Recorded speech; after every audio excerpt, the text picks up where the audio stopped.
오늘은 참된 찬양이란 제목으로 여러분과 은혜를 나누고자 합니다. 참된 찬양. 중국의 옛 역사서에 보면은 우리 한반도에 살던 우리 조상들에 대해서 재미있는 표현이 있다고 합니다. 바로 음주 가무를 좋아하는 백성이다. 음주 가무를 좋아한다. 술 마시는 거하고 춤추고 노래하는 거 좋아한다. 그게 아주 옛날 우리 한참 앞선 얼굴도 모르는 조상들 얘기지만 요즘 보면은 우리나라 사람들이 정말로 그거 유전자에서 벗어나지 않은 것 같아요. 음주 가무 참 좋아합니다. 술 마시는 거, 술 종류도 많고 뭐 마시는 거 좋아합니다. 사람들 만나서 술 마시는 거 좋아하고 또 노래하고 춤추는 거 무척 좋아합니다. 요 우리 교회 저 밑에 쭉 내려가다 보면 그 방일 해장국 뒤쪽에 그 콜라택이라고 있죠. 70 이상 할머니 할아버지들이 모여서 콜라를 정말 마시는지 모르겠지만 콜라 드시고 춤추는 곳, 화려한 옷을 입고 오셔서 춤추고 가시는 곳, 그런 곳이 있습니다. 텔레비 틀어보면 여기저기서 노래하는 방송입니다. 뭐 트로트고 뭐고 뭐 여러 장르의 노래들 가수들 나와서 경연하고 정말 노래 잘하는 사람이 한국에 이렇게 많다니 할 정도로 별의별 가수들이 나오고 틀면은 그냥 특별히 종편 뭐 일반 공영방송 할 것 없이 틀면은 그냥 노래들 하고 있습니다. 장르는 달라도 노래하고 또 춤추는 거, 또 요즘은 또 춤추는 것도 있습니다. 뭐 그 외국 춤들, 뭐 춤들 추는 것도 있고 뭐 다양한 것으로 겨루고 막 하는데 음주 가무 참 좋아합니다. 뭐 그게 흥이 있는 백성이라고 그러죠. 가만히 있지 못하는 거.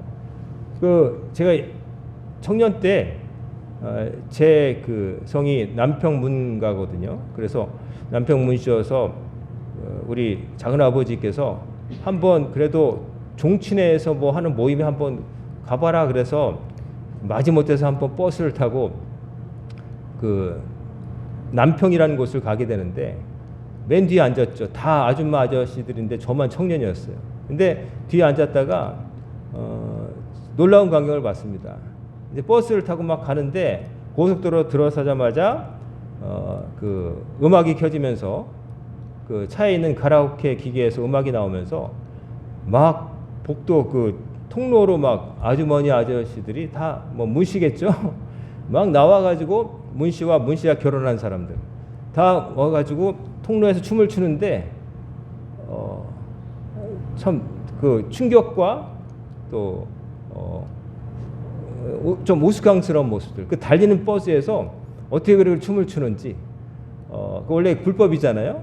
원래는 그런데 그냥 음악 나오고 다 얌전하게 생긴 분들도 변하더니 복도에 나와서 춤을 추는데 뒤로 넘어갈 정도로 그냥 뭐 몸을 펑펑 뛰면서 뛰는데 희한하게 안 넘어가더라고. 많이 해본 솜씨들이라고.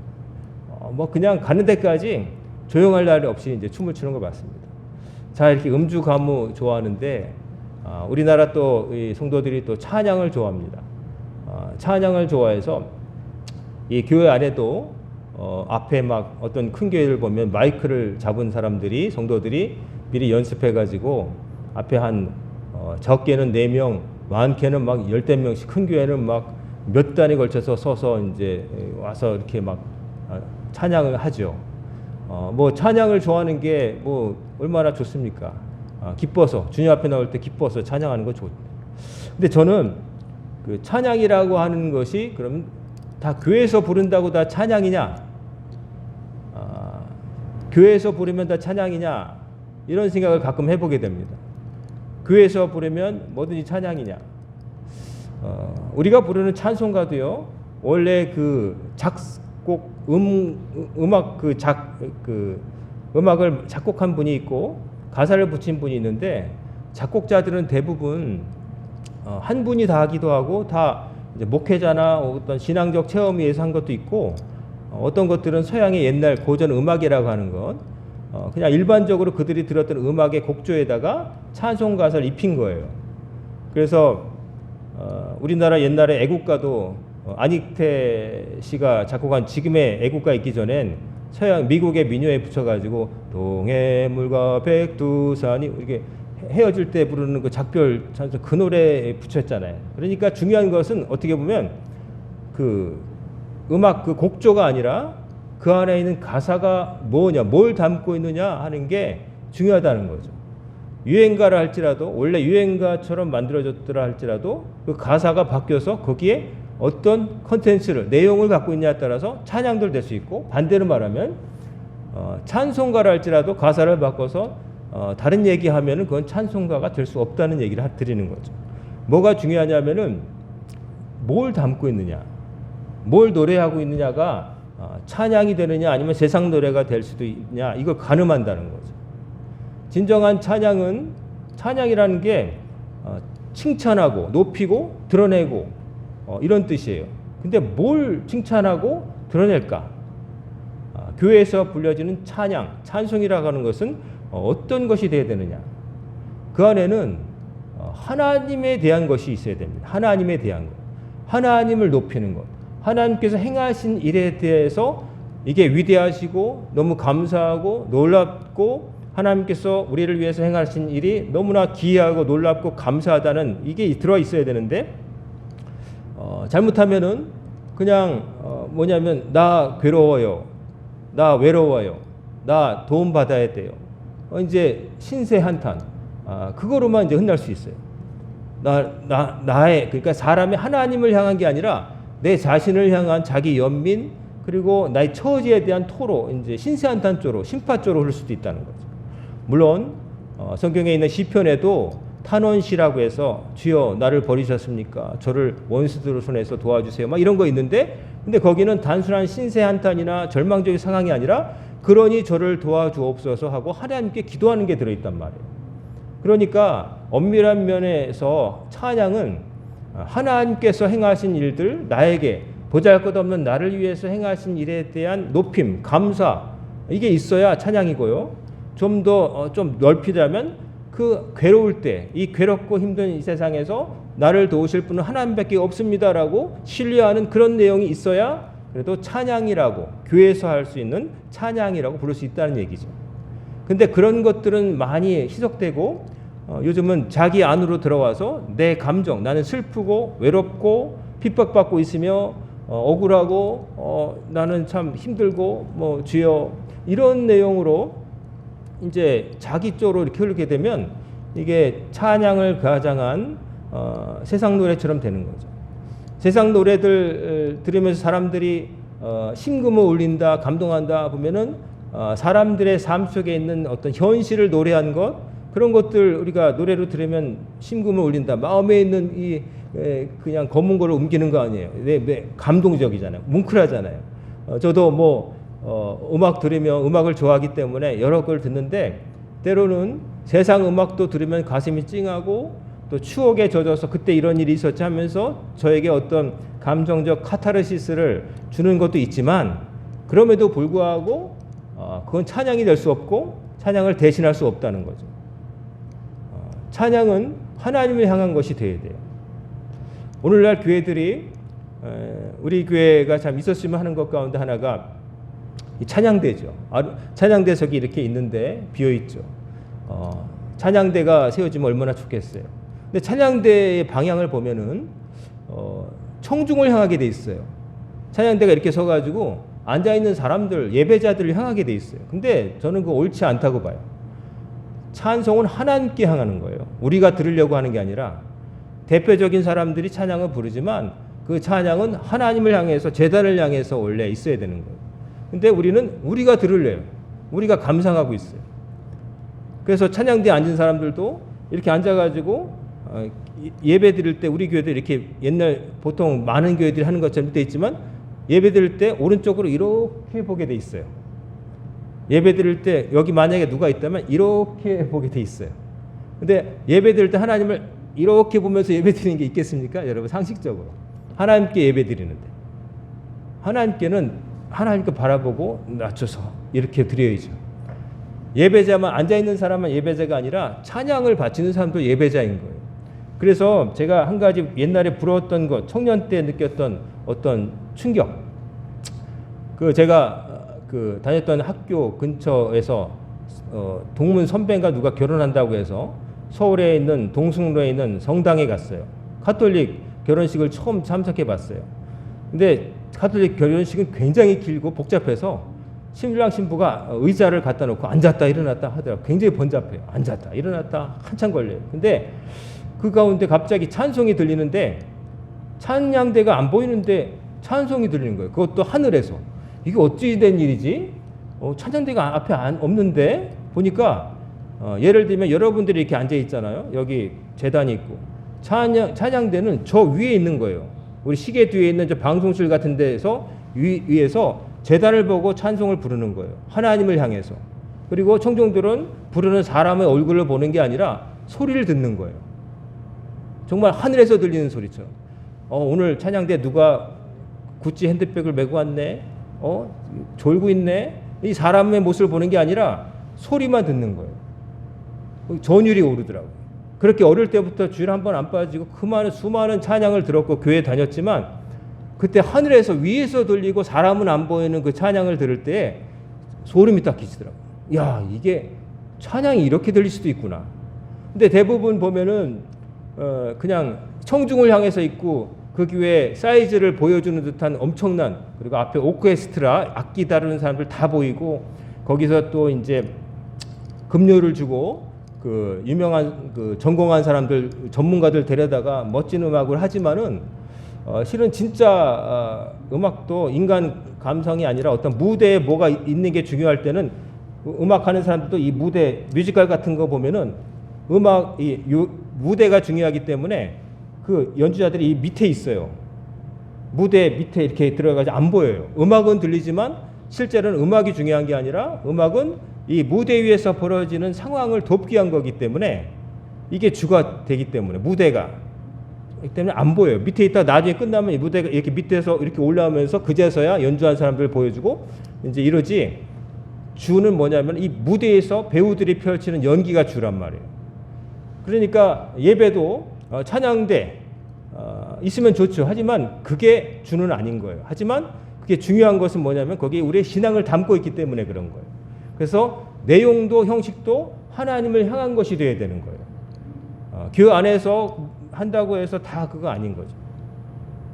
그래서 제가 만약에 교회를 새로 짓는다면 찬양대석은 할 수 있으면 넓으면 위쪽에다 짓든지 아니면 적어도 틀어서 그 찬양대도 제단을 향해서 예배 부르고 그 소리가 여기 튕겨져 다시 돌아가게 하지 이렇게 여러분 얼굴 보고 그렇게는 안 할 것 같아요. 할 수만 있다면. 우리는 감상하려고 그래요. 예배에 와서 자기가 예배를 뭐 즐기고 가는 건 이상하지만 무슨 영화관에 와서 뭐 보고 가는 것처럼 생각을 해요. 그렇지만 그게 아니에요. 여러분 한 분 한 분이 하나님께 나와서 하나님께 여러분의 시간과 물질과 모든 것을 마음을 바쳐서 드리는 거란 말이에요. 하나님 앞에 위대하신 하나님 앞에 나와서 머리 숙이는 거예요. 예배가 한자가 예를 갖춰서 절하는 거잖아요.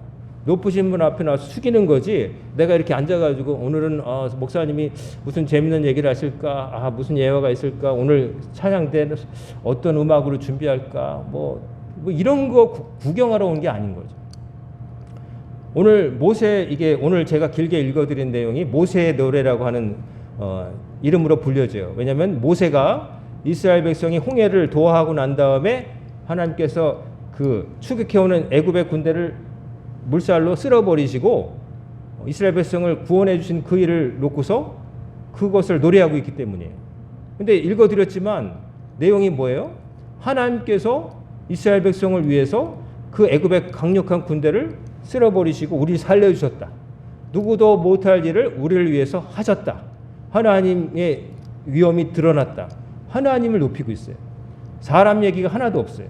사람이 뭐 우리가 전열을 잘 재배했고 계획을 잘 짜서 탈출했다는 게 아니라 우리는 꼼짝없이 죽은 목숨이었지만 우리는 뒤에는 애굽의 군대가 쳐들어오고 여기는 홍해가 있는데 그냥 죽을 수밖에 없지만 하나님의 권능의 오른팔로 바람을 동풍을 불게 하셔서 물 위에 길을 내시고 우리를 지나가게 하시고 애굽의 그 자랑하던 기병과 병거들을 물살로 싹 쓸어버리시고 우리를 살려주신 이걸 누가 할 수 있느냐? 하나님밖에 없습니다. 그러니 우리 하나님을 신뢰합니다. 그 내용이에요. 18절까지 내용이 하나도 모세 내가 잘나서 혹은 나 도와준 사람들이 뭐 계획을 잘 짜서 이스라엘 백성들이 잘 따라줘서 그런 얘기 아니에요. 이스라엘 백성은 이 절체절명의 순간에도 모세를 돕지 않았어요. 원망했어요. 이제 애굽의 바로가 자기 장남까지 죽어 넘어가니까 포기하고 그래 다 가 이러면서 풀어줬죠. 그래서 이스라엘 백성이 나오는데 마음이 또 바뀌었어요. 바로가 그냥 보내긴 어렵다. 붙잡아둔지 아니면 뭐 내가 못 가질 거라면 다 죽여버리자. 그래서 병거를 600승이나 해가지고 보냈잖아요. 그 말이 달리는 그 바퀴가 있고 뒤에서 위에서 끄는 사람, 활 쏘는 사람, 창 드는 사람 있는 그 당시에 탱크 부대를 보낸 거예요.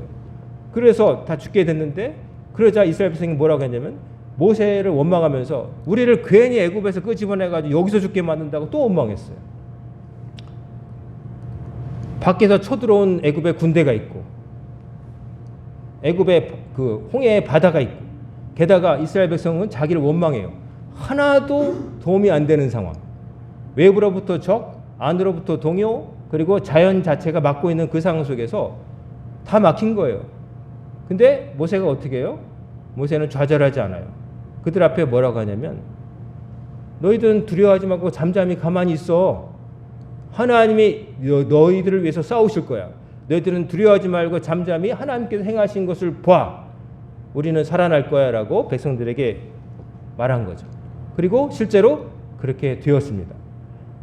애굽의 군대가 물이 갈라진 걸 보고 우리도 들어갈 수 있겠다 들어왔죠. 들어왔는데 중간에서 갑자기 그 갈팡질팡하면서 자기들이 자랑했던 저 병거의 바퀴가 홍해 중간 바닥에 진흙탕에 빠져가지고 우왕좌왕하고 두려울 때 하나님께서 바다를 막고 있었던 바람의 방향을 바꾸셔서 물이 다시 합쳐지니까 이스라엘 백성은 이미 건너간 뒤고 애굽 군대가 그렇게 자랑했던 인간의 그 힘을 자랑하는 병거 애굽의 군대가 그냥 바다 물살에 싹 해가지고 다 몰살당한 거예요.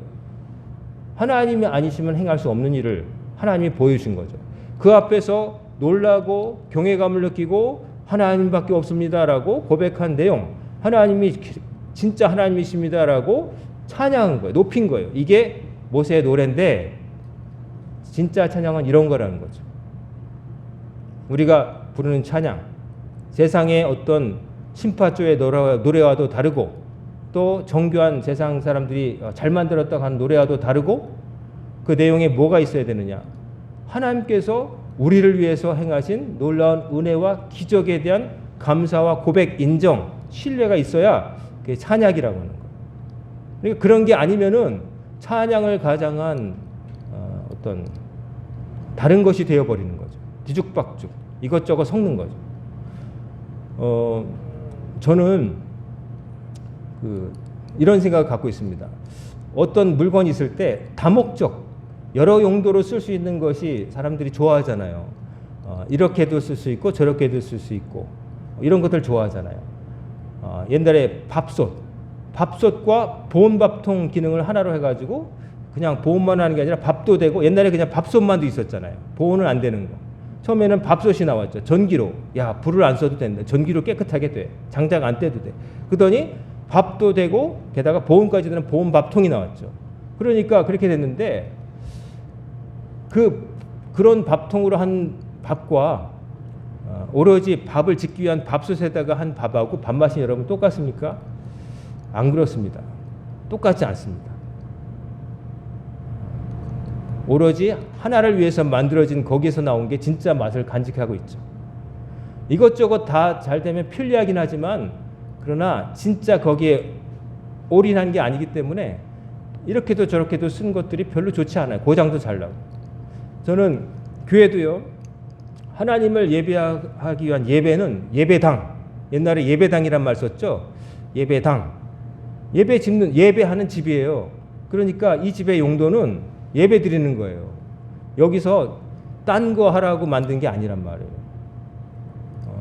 타종교 얘기해서 뭐하지만 뭐 불교 법당 부처의 가르침을 펼치는 집이다. 법당 대웅전. 그런데 거기서 여러분 뭐 공연하고 뭐 하는 거 보셨습니까? 거기는 그냥 예불만 드리잖아요. 그렇죠? 거기는 예불 드리는 곳이라고 정해져 있는 거예요. 딴 거 하면 안 되는 거예요. 예배당은 예배 드리는 곳이에요. 딴 걸로 막 이렇게 쓰면 원래 안 되는 거예요. 밥그릇과 요강을 같이 안 쓰잖아요. 한 가지 용도로 쓰는 거예요. 그렇지만 이제 환경이 열악하다 보니까 예배당을 지을 수 없는 환경 속에서 어떤 일반적인 건물을 임대하거나 뭐 그렇기 때문에 거기서 예배도 드리고 또 치우고 밥도 먹기도 하고 다른 것도 하는 건데, 그걸 나쁘다게 하는 게 아니라, 그건 근데 그게 좋아서 하는 게 아니라 어쩔 수 없는 환경이기 때문에 하는 거란 말이에요. 그렇다면 그런 환경이 아닌 곳에서라면은 예배 드리는 곳에서는 예배를 드리는 것으로 끝나야 돼요. 거기서 뭐 딴 거를 하고 뭘 딴 거 한다, 다른 건물을 짓든지 다른 장소에서 그거 해도 되는 곳에서 하는 게 좋은 거라고 저는 생각해요. 제가 좀 답답한 생각인지 모르겠지만 저는 한 가지 그것만을 위해서 쓰임 받는 게 중요하다고 생각해요. 찬양 안에도 불순물이 들어가면 안 돼요. 걸러내야 돼요. 순수해야 돼요. 오죽하면 이스라엘 백성에게 주신 하나님의 율법에 보면은 직물도 혼방을 쓰지 말라고 돼 있어요. 모직과 면직을 섞지도 말고 한 가지, 면이면 면, 모직이면 모직, 그렇게 하라고 돼 있어요. 뭐 그거는 이제 우리가 살아가면서 혼방도 쓰고 뭐 이렇게 하고 뭐 필요했다 그러지만은 그렇게 하라고 하는 이유는 뭐냐면 신앙의 순수성을 지키라는 말씀인 거죠. 하다못해 옷감을 잡는 것에서부터 이것저것 섞지 말아라. 하나님을 섬기는 것과 딴 일을 섞어서 대충 두루뭉실로 만들지 말아라. 그러는 것이죠. 오늘 읽어드린 하나님을 향한 찬송. 모세와 이스라엘 백성들이 뭘 봤어요? 눈앞에서 그 누구도 할 수 없는 일을 행하신 하나님의 기적을 본 거예요. 우리를 위해서 싸우시는 하나님을 목도한 거예요. 근데 누구도 대신해 줄 수 없는 하나님의 구원을 본 거예요. 아니 사람도 할 수 있는 일을 뭐 이렇게 찬양하겠어요. 뭐 하나님 아니셔도 누가 나 도와주면 할 수 있었어. 예를 들어서 애굽의 군대가 쳐들어오고 바다가 가로막고 있고 내분이 일어나 있고 이런 상황 속에서 어떤 인간이 뭘 할 수 있겠어요? 누가 도와준다고? 그건 아무도 할 수 없는 거예요. 그 위기를 탈출하시는 길은 전혀 없는 거예요. 근데 하나님이 하시잖아요. 하나님이 행하신 일은 뭐예요? 기상천외한이에요. 뭐예요? 바다에 길을 내시잖아요. 바다에 길을 내. 이걸 여러분 우리가 이미 된 일이니까 홍해가 갈라졌다 이렇게 정보처럼 그랬지라고 하지만 여러분 그런 일이 없었을 때 그런 일 생각할 수나 있었겠어요, 여러분? 그런 생각 못 한단 말이에요. 콜럼버스의 달걀 이야기 아시죠? 달걀을 어떻게 세로로 세우느냐. 근데 콜럼버스가 끝에 달걀 끝을 여기를 콕콕 깨가지고 약간 뭉툭하게 만든 다음에 세우니까 에이 그거 나도 해. 근데 그거 하기 전에 생각도 못 했단 말이에요. 하나님께서 행하실 수 있는 일 뭐예요? 절체절명의 순간에 누구도 나를 도울 수 없을 때 도우시는 하나님의 능력, 그것을 이스라엘 백성은 봤고 모세는 그걸 노래로 만들어서 백성들이 부르게 한 거예요. 여러분과 저도 입에서 찬양을 한다면 뭘 얘기해야 되냐면 하나님의 뭘 높일 거예요? 하나님의 사랑도 높일 수 있고 하나님의 능력도 높일 수 있고, 하나님께서 여러분이 얼마나 힘들었을 때 하나님, 사람이 누구도 못 도울 때 도운 하나님을 증거하는 거, 그게 찬양이에요. 노래만 부른다고 찬양이 아니라 드러내고 높이는 거예요. 만나는 사람에게 뭘 전해요? 나 잘난 거 그런 거 얘기하는 게 아니라 하나님이 보잘것없는 나를 이렇게 쓰셨어요. 나에 대한 것은 하나님 능력이라고 고백한 바울처럼 나에 대한 것은 하나님이 나를 보잘것없는 나를 이렇게 써주셨어요. 이게 돼야 되는 거예요. 자랑한다면 주 안에서 자랑하라. 우리가 사람들이 높이는데 자기를 자꾸 높이라고 그래요. 하나님을 높여야 되는데 자기를 드러내요. 나 뭐 가졌어. 어떤 영화에 나오는 어떤 그 배우의 그 대사처럼, 야 내가 누군지 알아? 너희 서장하고 사우나도 가고 밥도 먹고 뭐 어쩌고. 내가 가진 게 없으면 또 내가 아는 누군가를 들먹이면서 내가 이렇게 힘 있는 사람하고 친구야. 나하고 나 주변에 내 가족 중에 누가 있어? 가족 중에 판검사 있고 의사 있고 뭐 있고 국회의원 있고 뭐 잘난 자식 있고 뭐 외국에 있고 뭐 어쩌고 이런 거잖아요. 그런 걸 높일 게 아니죠. 하나님을 높여야 되는 거죠. 특별히 여러분 예수 믿는 사람은 하나님만 높이는 삶을 사시기를 주의 이름으로 축원합니다. 다른 거 자랑할 거 없어요. 자랑해봤자 여러분 친구를 만났는데 내가 아픈데 와가지고 나는 건강해, 나는 아픈 데 없어 이렇게 말하면 그거 위로하는 말이 될까요? 불난데 부채질하는 거잖아요. 자식이 없는 사람 앞에 와서 우리 자식이 말이야 명절 때 그냥 그 굴비를 한 짝 보내왔네. 자기도 하나 줄까? 좋은 말 하는 것 같지만 자식 하나 없는 사람한테 그게 위로가 될까요? 염장 지르는 거예요. 팔이 없는 사람한테 나 팔 2개 튼튼해 이거 보여주면서 이러면은 안 된다는 거 다 알면서 일상생활 속에서 그거 없는 사람 앞에서 그거 자랑하는 거를 아무렇지도 않게 해요. 그리고 내가 안 갖고 있으면 내 자식이나 내 주변에 누가 있다는 걸 자랑하려고. 이건 뭐냐면 사실 열등감이에요. 내가 보잘것 없으니까 까마귀가 그 우화 속에 새들 왕을 뽑기 위해서 화려한 새 뽑을 때 공작새 털도 여기도 꽂고 뭐 꽂고 화려해서 1등 했는데 재채기 한 번 했나? 어쨌든 해보니까 털 다 빠져가지고 새까만 털 나서 꼴찌했다는 거 그 얘기 있잖아요. 그러니까 내가 보잘것 없으니까 자꾸 꽂아요. 내가 훌륭한 사람이 되려는 게 아니라 뭔가 가진 것으로 드러내려고 해서 명품을 보이고 사진 찍을 때도 좋은 차 살짝 핸들 벤츠인가 뭔가 아이드인가 아니면 포르쉐인가 보이게끔 살짝 이렇게 보이게 사진을 찍어요. 젊은 애들이. 나 뭐 오늘 어디 가는 중 그러면서 실제로는 뭐 핸드백 그 유명한 거 명품 그거 살짝 보이게 귀퉁이 보이게 그게 다 그걸 자랑하는 거예요. 자기가 훌륭한 게 아니라 내가 이만큼 있어. 근데 얼마나 그게 한심한 짓이에요. 자기가 훌륭한 사람이 되는 게 아니라 걸치고 있는 거나 갖고 있는 거 아니면 내가 없으니까 뭐 누가 갖고 있는 거 나 그런 사람 뭐 친해 이러는 거 혹은 그런 의도가 없다 할지라도 마음 아픈 사람 가지지 못한 사람 앞에서 자기를 드러내거나 자기 가진 것을 자랑하는 거 여러분 그거 누구나 다 싫어하는 일이에요. 듣는 사람 입장에. 근데 자기는 막 해요. 다른 사람에게. 아무 별 고민 없이 함부로. 여러분 그 나이 드신 분들 여러분 그 목사님들 가운데 목사님들이 나이 들면 그 교회 장로님들 하는 말이 있대요. 목사님 제발 좀 설교 시간에 목사님 손자 자랑 좀 하지 말라고. 자기도 모르게 은근히 뭐 얘기하면서 우리 손자가 어디서 뭐 하는데 걔가 말해 무슨 말이야 하면서 은근히 걔가 어디 학교를 다니고 있고 뭐 어디서 뭐 공부하고 뭐 이런 얘기를 흘린다는 거예요. 이렇게도 얘기하고 저렇게 얘기하고 하지 말라 그래. 그러니까 이제 자꾸 나이가 들면서 이 어르신들 그 예외가 없더라고. 목사님만 그런 게 아니라 뭐 어른들 다 그래. 보면 명절 때나 아니 친구들 노인정에서 만나고 전부 정말인지 모르겠지만 그런 자랑 많이 한대요. 우리 자식이 어디 사는데 요번에 뭘 갖고 왔는데 뭐 이러는데 뭐 정말 그래서 기쁜 건 그게 잘못이라는 게 아니에요. 근데 거기에 누군가는 자식이 없거나 자식이 있어도 못돼 먹어가지고 효도 안 하는 사람도 있을 거 아니에요. 마음 상한 사람 있을 거 생각해서 나 효도 받았으면 감사하고 하나님 좋은 자식 줘서 감사합니다. 우리 손주가 공부 잘하게 해서 감사합니다. 그러면 되었지. 그걸 다른 그런 손자를 없고 자식 없는 사람 앞에서 말할 건 아니잖아요. 그런다고 더 없던 일이 생기는 것도 아니고 다른 사람 마음 아프게 하는 거예요. 자기만 생각하는 거예요. 그리고 자기가 모자라니까 자꾸 딴 얘기를 하는 거예요. 열등감 내지 생각이 없어요. 잘못하면 우리가 그렇게 살 수 있어요. 나를 높이거나 별로 중요하지 않은 것을 높이는 거예요. 우리가 높일 것은 보잘것없는 나를 구원하셔서 예수 믿게 하시고 사람 되게 하시고 천국 시민 되게 하신 하나님을 높여야 되는 거예요. 예수 믿는 사람.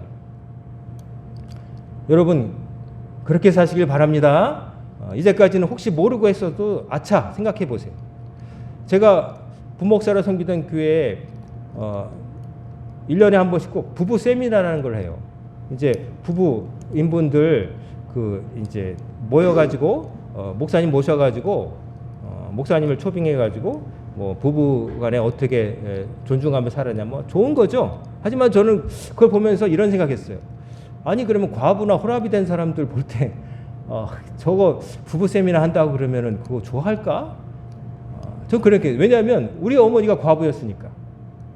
남편 없는 사람들이 있는데 염장 지는 것도 아니고 부부 안 그래도 알콩달콩 잘 사람들이 모여서 뭐 판다고 그거를 또 교회 광고하고 오히려 그것도 자존심 상할 수 있지만 하려면은 홀로 된 분들을 위한 기도 모임 그러면 부부 다 있는 사람들이 그걸 배 아파할 일이 없잖아요. 마음 상할 필요 없잖아요. 오히려 그런 분들 위로 받아야지. 근데 그게 원초적으로 안 되는 분들 계신 곳에서 뭐 이미 다 갖춰진 사람들 위한 어떤 뭘 만들어서 하는 것 자체가 저는 의아하게 생각됐어요. 우리는 우리가 가진 것을 누릴 때 그걸 자랑할 게 아니라 남이 가지지 않은 것을 주신 하나님께 감사하고 겸손하게 감사합니다 하고 끝내야 되는 거예요. 그리고 한다면은 나에게 주신 하나님께 감사합니다. 하나님을 높이면 되는 건데 우리는 자꾸 내가 가진 것이 나의 능력이나 되느냐 그걸 자랑해요. 남에게 말하고 싶어. 입이 근질근질해. 근데 좀 참아야 돼요. 그러지 못한 사람들 위해서. 그 자랑 좀 안 해도 돼요. 그런다고 갑자기 없던 일이 생기는 거 아니잖아요. 내가 기쁘면은 기쁨으로 끝내세요. 그리고 하나님께 감사하면 돼요. 그냥 그냥 못 견디나 봐요. 그냥 나 그 얘기하고 싶어 죽겠어. 어디다 땅 구덩이라도 파고 임금님기는 당나귀라고 뭐 비밀 혼자 하는 것처럼 얘기하고 싶어가 입이 그거 안 해도 돼요. 정말 그런 좋은 일 있으면 좋은 거잖아요. 그리고 하나님께서 주셨으니까 감사한 거잖아요. 그걸로 끝하면 돼요. 그리고 하나님께서 나에게 보잘것없는 나에게 이거 해주셨다고 감사하고 하나님께 찬송하면 되는 거지 뭐 딴 거 얘기할 필요 없어요. 사람이 살아가면서 몰라서 그럴 수도 있고 혹은 악해서도 그럴 수 있고 하나님을 드러내는 대신에 딴 걸 드러내며 살기 참 쉬워요. 너무 많이 가져서 그런 사람도 있고요. 너무 없기 때문에 얕보일까 봐 없는 것도 지어내서 그럴 수도 있어요. 근데 많이 가졌거나 많이 없거나 인간은 다 하나님 없이 아무것도 아닌 거예요. 다 보잘것없는 존재인 거예요. 지푸라기 같은 거예요. 애굽의 군대도 지푸라기처럼 하나님께 쓸어버리잖아요. 하나님께는 아무것도 아닌 거예요. 그 하나님, 이스라엘 백성 입장에서는 아무도 나를 건질 수 없을 때 나를 건져주신 그 하나님을 높이면 되는 거예요. 그것으로 좀 만족해야 돼요. 감사한 거 아니에요? 나 같은 죄인 살려주신 주 은혜 놀랍다고, 주의 은혜가 놀랍다고 얘기해야지. 나 같은 죄인에게 베푸셔서 내가 갖게 한데 그 가진 게 대단한데 그러면서 은근히 내가 가진 것을 마치 나의 업적처럼 얘기하거나 소유물처럼 얘기하는 거는 그거는 하나님을 높이는 게 아니라 다른 걸 높이는 거예요.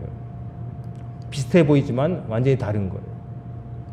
오늘날 사람들이 서로 살아가면서 하나님을 아예 모르는 사람도 있고 또 하나님을 안다고 하지만 하나님을 아는 척하지만 사실 모르는 사람들도 많아요. 하나님이 뭘 원하시는지를 몰라요.